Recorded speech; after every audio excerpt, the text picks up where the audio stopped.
My name is James Fraser, and I am your photographic tutor, host, workshop, and I hope I will become your friend on this fabulous journey. First of all, I'd like to just kind of give you a little rundown of where I come from, photographically that is, and it's basically from a news point of view, and features and that kind of world in newspapers, but really over the last 4 or 5 years in the wonderful world of travel. And I can say quite easily that Viking is the best ship to be on. I love this ship and the fleet, and it's great to be here after that 2 years of struggle. Here's someone you might recognize, George Clooney. Yeah, have you got an espresso machine in your state? Very nice coffee, I got to say. Well, this is a classic example.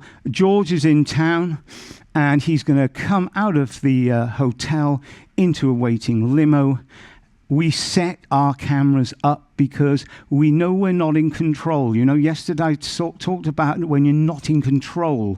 So we set our cameras up, fast shutter speed, focusing, get it right. He's out like a dog at the track. Boom, 7 seconds. Turned around, bang, picture. I would love to tell you a story about how we sat down in the hotel lobby talking about both of our body of work and how we respected each other, but it lasted, boom, and gone. And the thing I want to reiterate is the ethos of setting your camera up applies to this as much as the Northern Lights. Yeah? So news photographers do that all the time. You might recognize this gentleman. This is Bill Clinton, president, I think number 42, am I right? He was in Londonderry, or Derry City, and in the peace process, and he was lending his shoulder to the wheel in the peace process in Northern Ireland, very important, and there you have all the flags in the background. Someone we all know very well, and in my career as a photographer, H.M. the Q, her nickname is the Baked Bean. The Queen. All the royal photographers used to call her the Baked Bean, and it's an affectionate term. She's getting her 70 years on the throne, the Platinum Jubilee, and a wonderful monarch for us. Here's a picture of the Goblin Kings of rock and roll, Keith and Mick, giving it what they do, and we photograph things like that. Again, you've got your camera set up in the right way so that you've got a fast shutter speed and a long lens, you know. That's the only way to photograph, big rock stars. I also covered an aspect of the Afghan war in 2001. And the most dangerous place I think I've probably been. And he was a Taliban soldier. We stayed in the desert, about 40 news people, including Fox News, CNN, big city papers in America.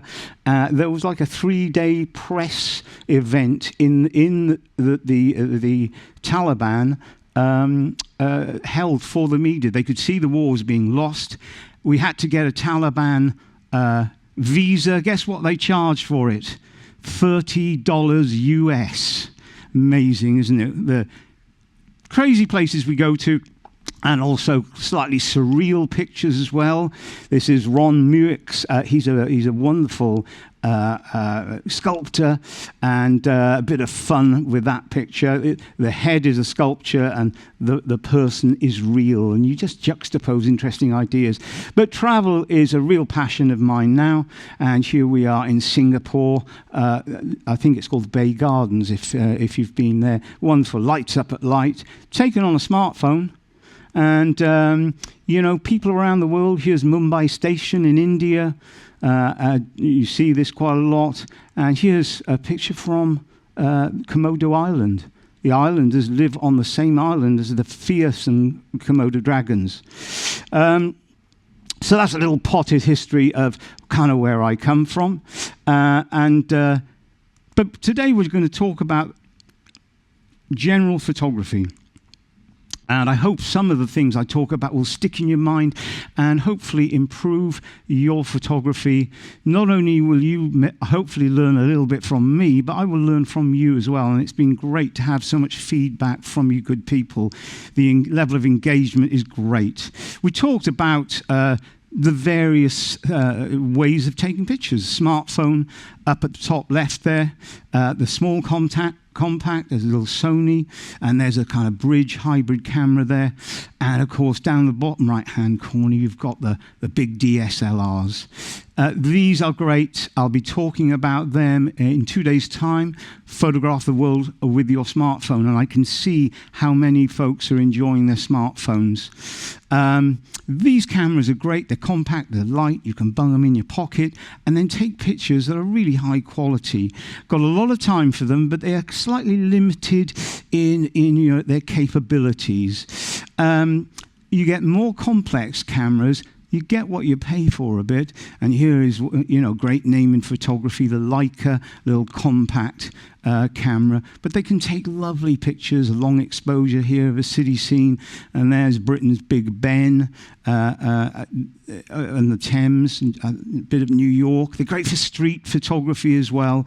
They can be a bit limited, though. In wildlife, stuff like that, their focusing isn't quite as fast and sharp. I've seen a lot of folks on the ship have got hybrid or bridge cameras, and these are kind of cameras that pack a big punch in a small package, and they're terrific if you just want one camera that's very light and has got a big zoom lens, and if you go on one of the trips to, say, photograph the wolves or the Sami people or something like that, a nice telephoto, please use it, get up close. But you can do decent pictures of sports with these cameras and wildlife, and we won't be meeting a bear like that. But the lens capability is great, so explore it and try and do some big, we call them big fat close-ups, where if it's a face, a character face, great. They're great for that. Of course, the DSLRs, the digital single lens reflex, they're the big cameras, the pro cameras. Some of you good people have got very expensive and lovely cameras. They're still king of the hill in terms of the quality they can deliver. And there you can see sports photographers. Look at all those lenses there. They cost a lot of money. They're letting a lot of light. But a lot of the pictures you might see in the newspapers, there's an eclipse of the moon, that kind of thing. They're hugely, hugely relevant and capable. And one of the great things is the vast range of lenses. So there's all kinds of cameras, and they're brilliant, from the smartphone and the small compact to the big $5,000 DSLR. I talked yesterday about the dials, the way of exposing pictures. I just want to run through that briefly, just to kind of reinforce. We talked about manual exposure yesterday.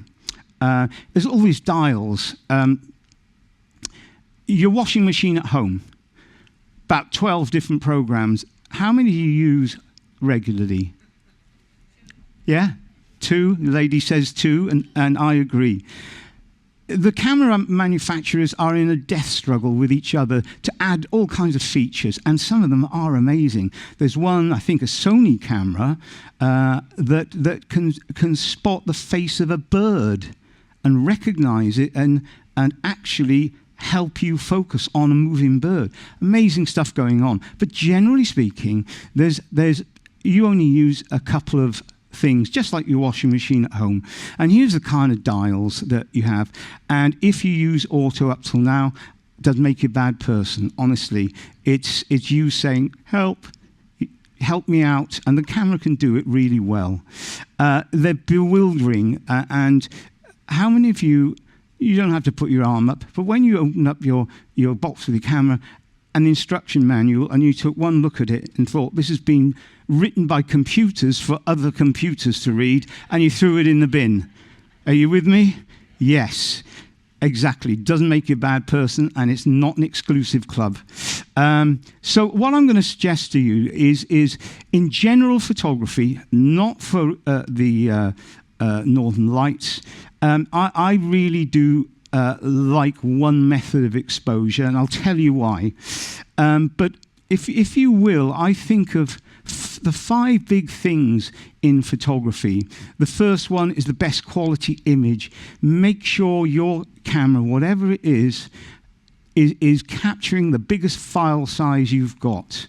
And we'll see, if you look on the back of the menu of most of the DSLRs, it will have, say the Sony up there, it'll have 24 million pixels, fine.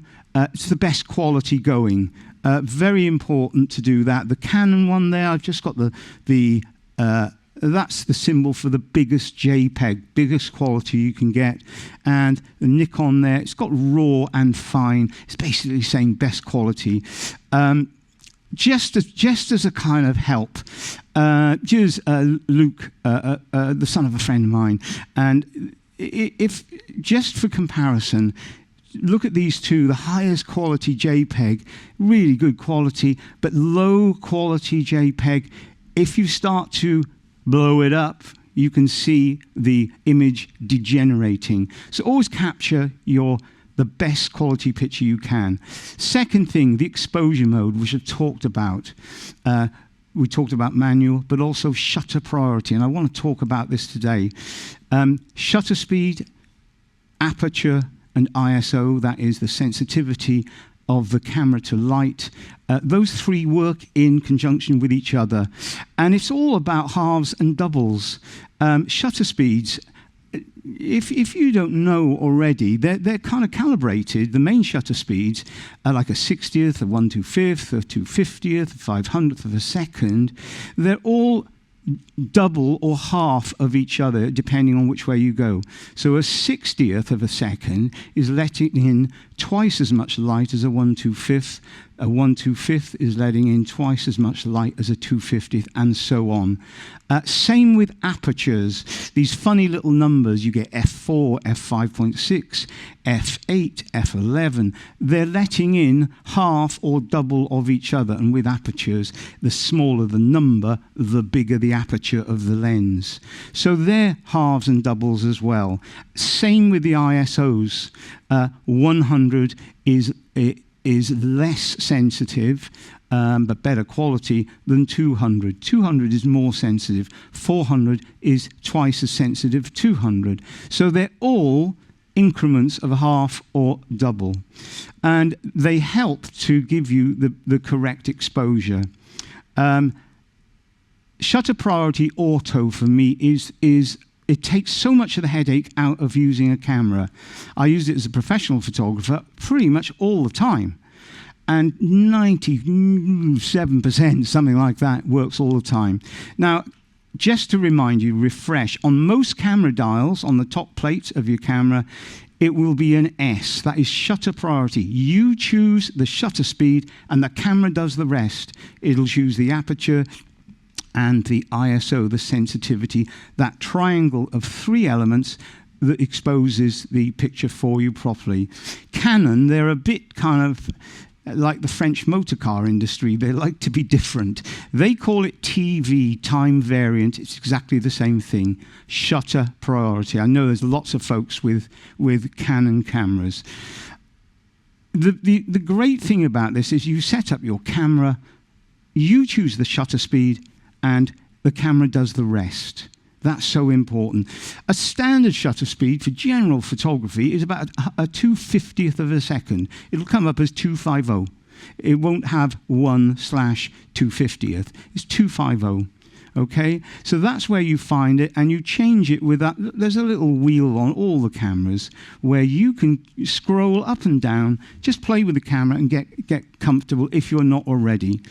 I think choosing the shutter speed is the most important thing, because pictures fail much more often because of the shutter speed being wrong than aperture. I'll show you some pictures now. You probably think it's all about technical stuff, but I want to show you some pictures. Here's Zara Phillips on Toy Town, and she was competing in a equestrian event in Britain, big equestrian.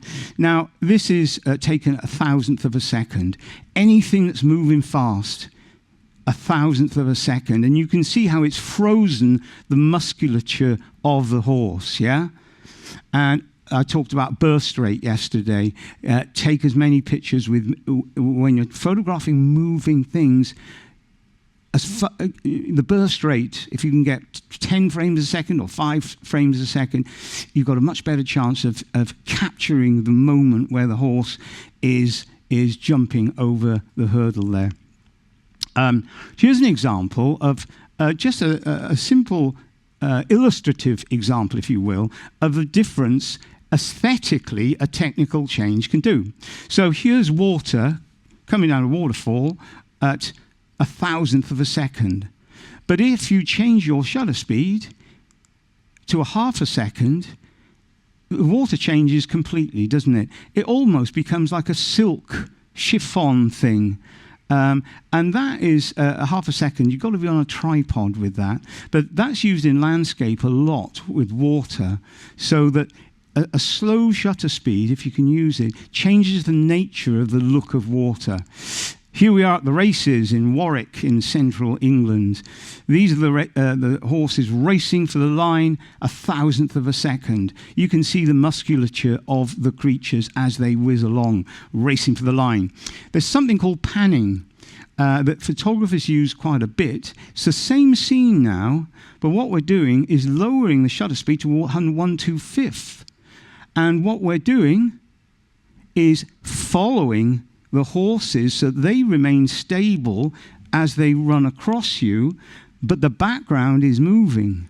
So at a 1/125th, you get a sense, an aesthetic sense of movement and speed by just changing the shutter speed. This is why I really like shutter speed and what it is and what it does for you, okay? Here's some examples, just as an illustration, in Cirencester, my old town. All these cars are doing 30 miles an hour. This is a 1/4 of a second. Look how it hasn't captured it at all. Yeah? A 15th of a second. Look how it started to freeze the action. And a 60th of a second. Faster shutter speed again. And all of a sudden it's looking, and then a 2/50th, they're all doing about 30 miles an hour. It looks like it's parked, doesn't it? So it has a different effect on the picture using a different shutter speed. Kids playing in the park, football, family photography, lots of fun. Shutter speed, 30th of a second. Look at that. Hadley, good lad, but he's all over the place, isn't he? And you can see it's a wreck of a picture. Laurie, his mate, a 2/50th of a second. Not so good. But their other friend, Alan, that's 1,000th of a second. And see how it's frozen it. The pictures you see in the newspapers and magazines, they're all done like this. It's the same thing. The sports photographers, anything like that, will use 1,000th of a second. NFL football, baseball, tennis, 2,000th, because they're moving really quick. Another little example, 1,000th of a second with the lads playing rugby. This is slow, this is a 1/225th, and look how the image is degraded, okay? So I'm a big fan of shutter speed, but then the camera will choose, in this auto setting, it'll choose the aperture, it'll normally open wide to let in as much light as it needs. You don't have to think about it, and the ISO will adjust accordingly. And this is an important point, because we're in the north and the Arctic, the light, say you're out on a tour, the light might start to drop. I talked about auto ISO, the sensitivity. You might be able to not realize that the light is going down, but the camera, it will adjust for you and keep your pictures well exposed, okay? And that's the beauty of auto ISO. It'll take the decision for you. If you're just mindful of your shutter speed, great. Here's an example of a low shutter speed. This is leaving Venice. I don't know if you know Venice, an amazing city. This is at a 20th of a second on a moving ship, and the engines are going. I'm moving, so I'm really holding the camera as firm as I can. 3,200 ISO and a wide open lens at f1.8. It's 5 years ago now, but it was about on the edge of what I can do technically, and I think it works. There's the Campanile and a classic Venice skyline. Aperture's great. At night, for instance, we're talking about you need a tripod, and this is an 8-second exposure, but it's pin sharp because you're on a tripod. So important. Don't know if anyone's been to Edinburgh on Hogmanay. A great moment. This is 2001. The year 2000. Remember that? Y2K. Well, this is the fireworks exploding over the skyline, and it's 8 seconds again with a tripod at f8. But it's an example really of why you change the shutter speed for an aesthetic kind of movement and appreciation. You've got to give the fireworks a chance to explode and their light trails, etc., etc. So the tripod I talked about yesterday, and if there's a photo shop on our next stop, you might want to pop in and see if you can buy a cheap light tripod. Aperture, I am a big fan of it, but here's an example of a wedding shot on a telephoto lens. A nice picture, I think. It's a wide open aperture. Yeah, it's 2.8 aperture. And what that does is, the wider the aperture, everything in the background becomes out of focus. And wedding photographers especially, and portrait photographers especially, love this because it gives you a sense of where you are, but it doesn't distract. Can you imagine if all that foliage was pin sharp? It would be fighting with the subject, yeah? Great thing about wide-angle lenses we were talking about yesterday is that, and this is f22, and you can see this is what we call depth of field. So if you're photographing landscapes or architecture, you might want to use aperture as your main decision. Okay, it's an example really of what we call depth of field, where everything is in focus, and you can see there the patterns of the cloisters are very well expressed by that. Here we are in lovely Cassis in the south of France, and everything's in focus from the bow of the ship to the back there. It's also an example of look behind you, because I was walking around the harbour and went, oh, that's the picture. If you were on the harbour itself, you wouldn't get the same picture. It's always a good idea to look around you when you're photographing. And here we are down in Leicester. Banana on the left, right in the bottom left, is as pin sharp as the girder right at the back there. So aperture has its place. My preference, and this is not a law of photography, it's my preference. I tend to think about the shutter speed first and foremost, and that's why I like TV or S as a way of exposing your picture. So if you control the shutter speed, you control the camera, and it will back you up. It wants to be your friend, okay? So that's a really important one. I mentioned the focusing, and if you're on some of the trips where there are, like the Sami herdsman, and you want to focus in on a particular thing, it's good to have either a central cluster that I mentioned or a single focus point. I think the general central cluster that we talked about is a really good idea. Single point is really accurate as long as it's not moving too much. The multi-point, and we have it here, there's a single point there. Second, it's that multiple point, and what it does, it uses those multiple points as a reference and kind of evens it out. It's a pretty good way of focusing. But if you wanted to play with single focusing, I'll give you a reason why you might. Here's an example of a groom awaiting his bride and the bride's father. If you had it on a multi-point focusing system, it could possibly focus on the back of their heads, not the rather expectant gentleman waiting to get married. You see what I mean? You're homing right through something. Here's an example again of a single point. Play with it though, explore it with your camera, but I favour in the centre a kind of multiple group if you possibly can. And there's an example of Ellie and her son, friends of mine, Luke, in amongst Bluebell Field. And you can see long lens has a really good impact, and the wide open aperture. The smaller the figure, the more it lets light in, but also it kind of kills the background. Yeah, so it has an aesthetic result from changing a technical thing on your camera. Talked about focusing mode.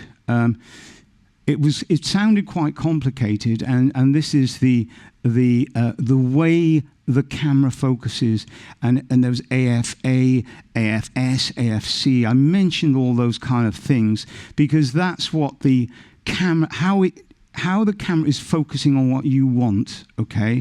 And here's an example of where they live on the back screens of cameras. And there were these various things. Now, Nikon and all the other cameras tend to have manual, well, we talked about that, but AFS, that's a single kind of shot where it will only fire if you are in focus. AFC is continuous and it searches, and AFA or A1 focus with Canon, it jumps from one to the other if it senses movement. Okay, so AFS is great if you've got a standing, well, something like this, a group shot where no one's moving around, yeah? AFC is different. This is predictive focusing, and it can really help you, folks, especially if you're using a long lens. And I give you this example because I could never take this without that predictive focusing. It's A1 servo in Canon and AFC, I think, in Nikon and all the other cameras.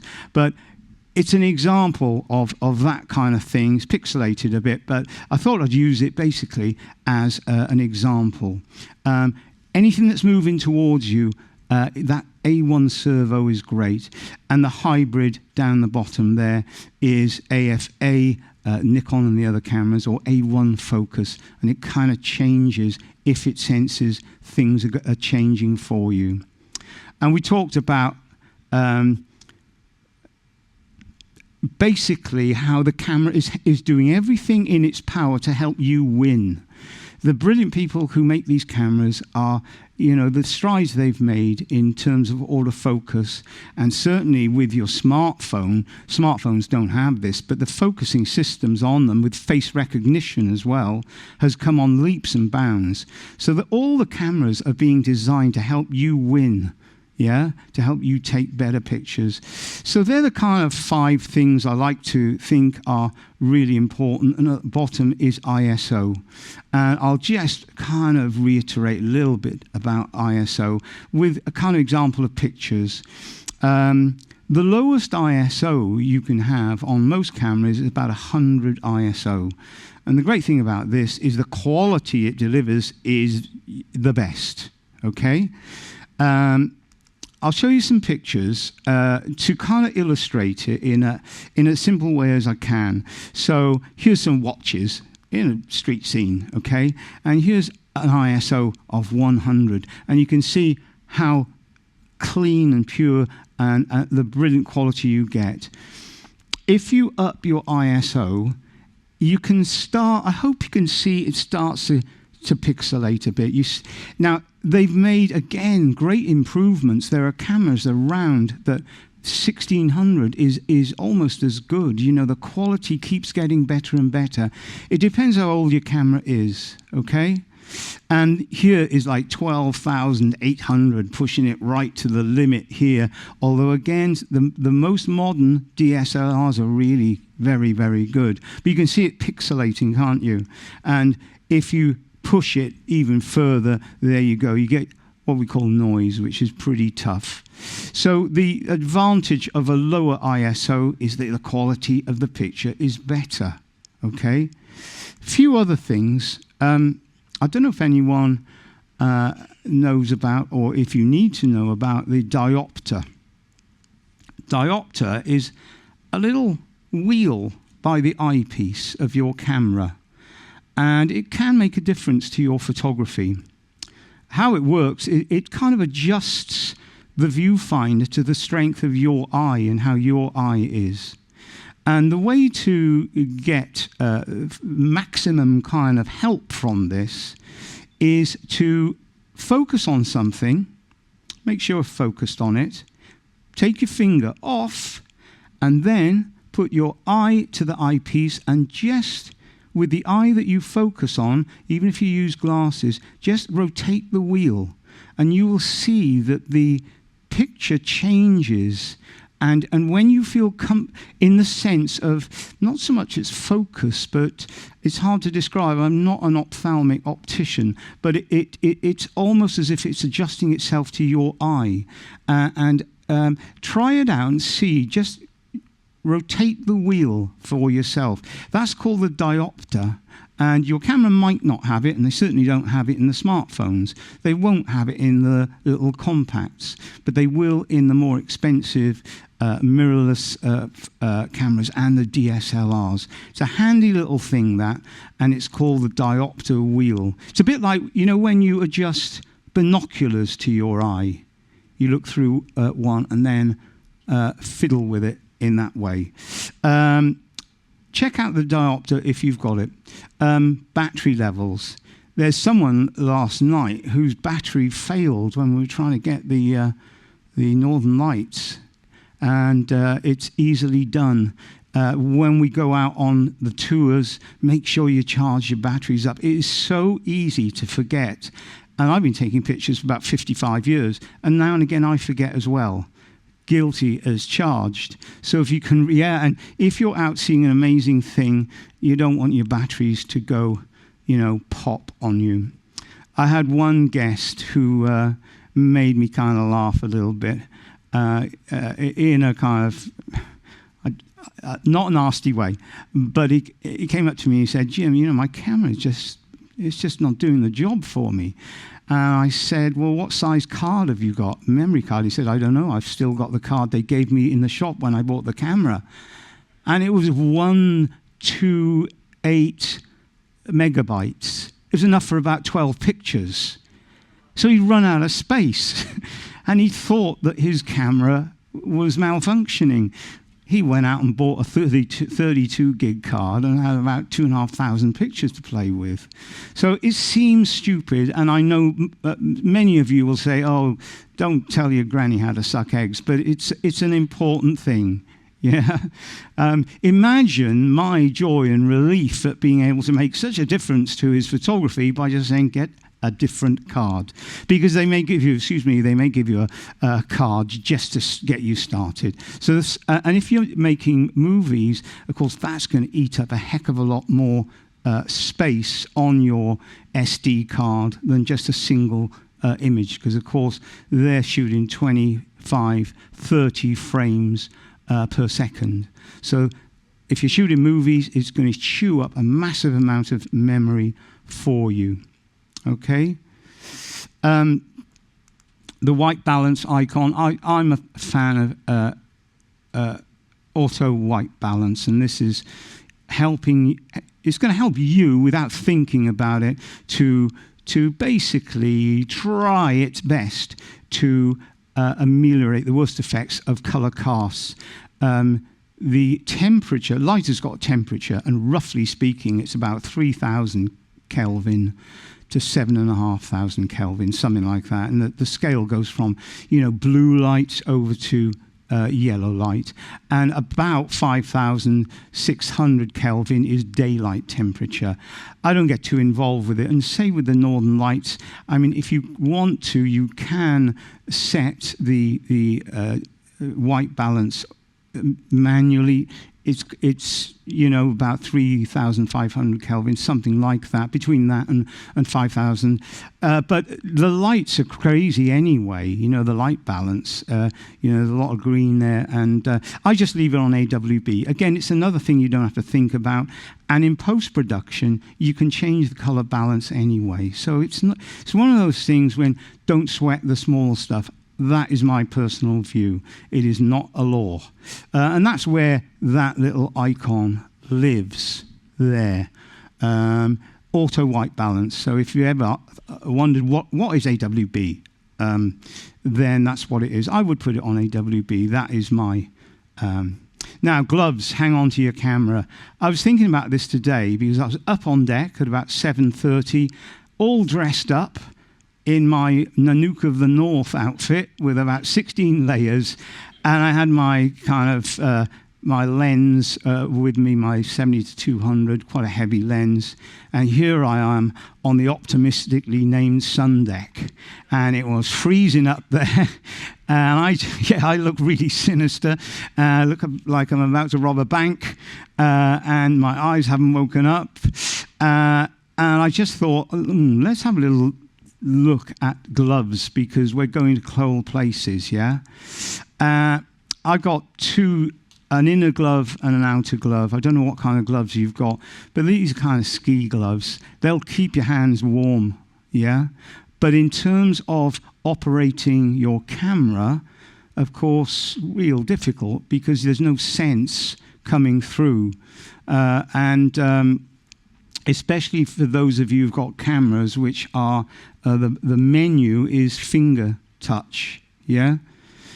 It's a great example of why, if you set your camera up beforehand with all the settings, the only thing you really need to use to photograph is the shutter button and the wheel to change the shutter speed. I've also got a cut off. The fingers are cut off. I don't know if anyone's got anything like this, but you kind of get it out, and you're much more dexterous with the camera. But boy, your fingers get cold real quick. So if you have to adjust, don't have your fingers out too long. But of course, it depends on the temperature and your circulation as well. And you don't want cold hands when you're trying to take pictures. Anyone who spent time in the north will realize there's no such thing as bad weather. There's just bad clothes, and you try and prepare yourself for the best. I'm not sure if there are special photographer's gloves in cold weather. There may be that are you can still get some kind of sense. One thing I must warn you about, folks, and it comes from personal experience, is that if you have a smartphone and woolen gloves, there's someone, I think, who knows what I'm going to say, without a rubberized coating or anything, like a protector, it can just squirt out of your hand like a bar of soap. And I know this because I bought a new phone about 2 months ago, and I was distracted. I had gloves on, woolen gloves. I was on the phone to my brother. Someone was talking to me, and it squirted out of my hand under a car, nearly went down a drain. And I only had it 24 hours. So you need grip on your smartphone, okay? We all have protectors, don't we? And some folks have got leather, which is much better indeed. It just struck me as well, maybe to mention, that when we're doing an optional tour, some of them are very active. And you can see the husky ride here and the skidoos and the boats, that kind of thing. And I'm sure it's going to be incredibly tempting to do a kind of selfie and talk to the camera, because it's really popular, and send it to the folks back home to show what a great time you're having. Perfectly legitimate, perfectly understandable. But can you imagine if you were whizzing along on a skidoo and all of a sudden you lose your phone? It is really important to make sure that you've got a real proper grip on your phone. I've got a kind of bracket that I can hang on to. But, if you're doing 30, 40 mile an hour on a skidoo and it goes into the snow, that could be a bit of a problem. And, of course, if you're on one of those semi-rigids and it goes in the water, well, you're never going to get it back. So it's just worth thinking about. I know it sounds a little bit school teacher of me. I don't mean it to be that in any way, because I've made mistakes like this myself. Also, if you're traveling on the back of something, if you've got a big lens, they can often slide around. I used to have this as a professional a lot of the time. You're kind of struggling with it to keep it on. They slip off your shoulder too easy, even though they've got a kind of rubberized element to it. But it might be an idea to keep that in a camera bag until you're stable and in control of the situation. Okay? Just some tips that you might want to think about. You might say, I'm sorted, I'm good. These are not the law. These are just ideas to maybe think about when we go and enjoy the great experiences that are ahead of us. Okay? I just want to kind of end with a philosophy of the camera that I, over the years, have kind of developed. We can see on the internet millions of pictures, and they can be quite intimidating because there is some wonderful photography out there. I hope you agree. And it should not be in your heart that you're in competition with anyone. Yeah, it can be. I've had some folks on various journeys saying, well, I only take snaps, I'm no good. I want to tell you a really nice story. I was on a world cruise 2.5 years ago, and Jill, a lady photographer, had a little camera, and she was a retired civil servant, and she wanted to be, I don't know, as she was retired, she wanted to explore and not indulge, but explore her creative side. She'd done a proper job, may have been a bit dull, but she'd done a good job, time to retire. So I talked to her about her photography, and I could see that she was intuitively a very interesting person. She was interested in other people, and she photographed things that moved her emotionally. Well, I thought, well, here's a nice guest that I can talk to. And I said, well, what you might do, Jill, is upgrade your camera from this, really simple one to something like a Lumix. I don't know if anyone's got a Lumix TZ80. Nice cameras, packs a lot of stuff. And so she bought one for about £260, $320, something like that. And it expanded her ability to take pictures. And during the cruise itself, she became more confident about her not prowess, but her connection with photography. The first thing I said to her, you do not. Jill, in the end, took some beautiful pictures. She wasn't just a snapper. And as the cruise developed, I could see that she as a photographer developed. And there was a competition at the end of the cruise, a long cruise around the world, 107 nights, and she won one of the categories. And it was a wonderful moment because I would like everyone to think you don't just take snaps. One of my favorite pictures, last picture now, because we've got to rush off, taken in Rio. And I arrived in Rio about 4 or 5 years ago, and Christ the Redeemer, the amazing statue, about 105 foot tall, nowhere to be seen because there's cloud everywhere. And for 3 days, no one could see Christ the Redeemer, which is the landmark of Rio, is it not? And then I was in the bathroom in my hotel, a pretty kind of down-at-heel hotel, and I was kind of washing my face, and I just opened the window, and there I saw Christ the Redeemer, this picture here. And the only camera I had with me was a little kind of compact, had no tripod or anything. And one little tip here, I got a jumper together and then snuggled the camera into the jumper, self-timer, press the button, and hey presto. And it's not the best quality, but for me, it was one of those kind of, light bulb moments where if you see it, take it. Give it a go, whatever happens. And there is Christ the Redeemer, and the sky was that color. So, the best laid plans of mice and men, you can't always photograph what you're looking for, photograph what you see. Yeah? Isn't that a good idea? And sometimes it can seem that the cameras are designed by experts to baffle you. Well, I hope that I've said, try to keep things simple, set things up. Yeah? And in just wrapping up, think of your camera as a companion, a notebook, a confidant, and a witness, and above all, a close friend that wishes you well and traveling with you through your journey in life. And that's my philosophy, ladies and gents, and I hope it's with you. I'm getting the feeling that you feel that way as well. I may be speaking to the converted, but always think of your camera as this friend in your pocket, yeah? And it's not a competition with other people. We're going to stop there. Just a couple of things.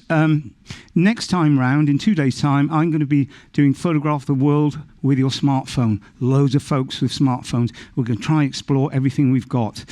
Later on today, John McLean, our expert astrophotographer and astronomer, who's going to be talking at 6 o'clock, he's basically going to be talking about the solar system, but he's also going to augment some of the nice pictures that people were able to take with their smartphones and other cameras last night of the aurora borealis. Okay, so he's going to do a little check on that, cast his eye over. Hopefully it's just a foretaste of all the things that are going to come.